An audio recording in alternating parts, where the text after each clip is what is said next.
तर आज आपण बनवणार आहे अख्खा मसूर. त्याला आधीच भिजाय घालायचा असतो. आपल्याला जर आज बनवायचं तर रात्री भिजाय घालायचा आणि संध्याकाळी बनवायचं तर सकाळी भिजाय घालायचा. त्याला लागणार सामान: एक कांदा घ्यायचा, अर्धा टोमॅटो, अद्रक लसूण, थोडीशी गिरवी, आणि काळं तिखट, आपलं मिरची पावडर, हळद, कोथिंबीर एवढ्या. चला आता गॅस चालू करूया आपण. गॅस चालू करून घेतला. जरा गरम होऊन द्यायची. गरम झाली की मग त्यात तेल टाकून घ्यायचं. गरम झालेली कढई, त्यात तेल सोडून घेऊया. त्यात पहिला कांदा आपण भाजून घेऊया.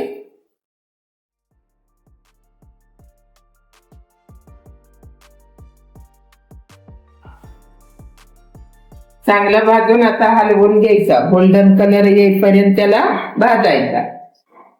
तर आता आपला टोमॅटो त्यात सोडायचं.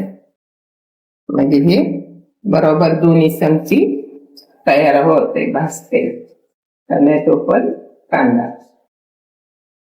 तर आता ही अद्रक लसणाची थोडी पेस्ट टाकून घ्यायची, अर्धा चमचा.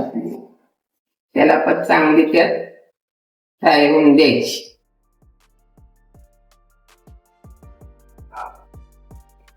तर आता आपला कांदा, टोमॅटो आणि अद्रक लसणाची पेस्ट तयार झालेली आहे. त्यात पहिल्यांदा घ्यायची आपली गिरवी थोडीशी टाकून. याला चांगली मिक्स होऊन करून घ्यायची.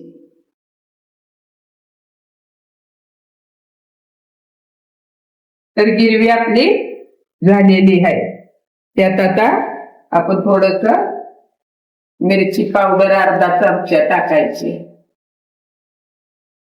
एक चमचा आपलं घरगुती तिखट टाकून घ्यायचं. त्याला मस्त फ्राय करून घ्यायचे. त्याला थोडस चवीनुसार थोडस मीठ.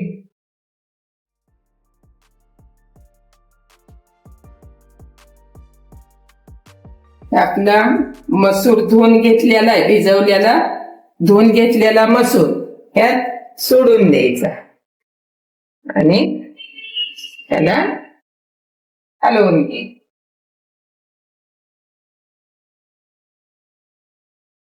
त्याला थोडीशी कोथिंबीर आपण टाकून घ्यायची. चांगलं शिवून द्यायचं परतून.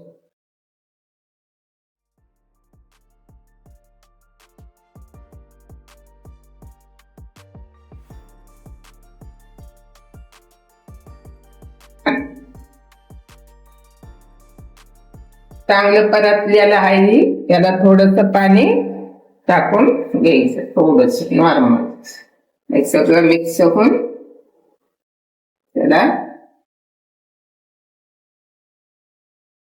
तर ही झालाय आपला अख्खा मसूर. आता त्याला आपण 2 मिनिटं स्लो गॅसवर झाकून ठेवूया. तर अख्खा मसूर आता आपला झालेला आहे तयार. त्याला आता आपण उघडून घेऊया. एकदम छान झालेला आहे, एकदम छान लागतो. आता ही आपण काढून घेऊया. तर आपला अख्खा मसूर झालेला आहे. आता त्याला काढून घेतलेला आहे. तुम्हाला दुसरी कोणची रेसिपी पाहिजे तर कमेंट करून नक्की विचारा, नक्की सांगेन. खायला एक नंबर, घरगुती. आपल्या हॉटेलवर जाऊन खाण्यापेक्षा घरी पण बनवू शकता आणि एकदम क्वालिटी तशीच येणार. एकदम छान, खायला मस्त आहे. तर तुम्ही नक्की एकदा ट्राय करा. कमेंट करून मला नक्की तुम्हाला दुसरी कोणची रेसिपी पाहिजे तर विचारा.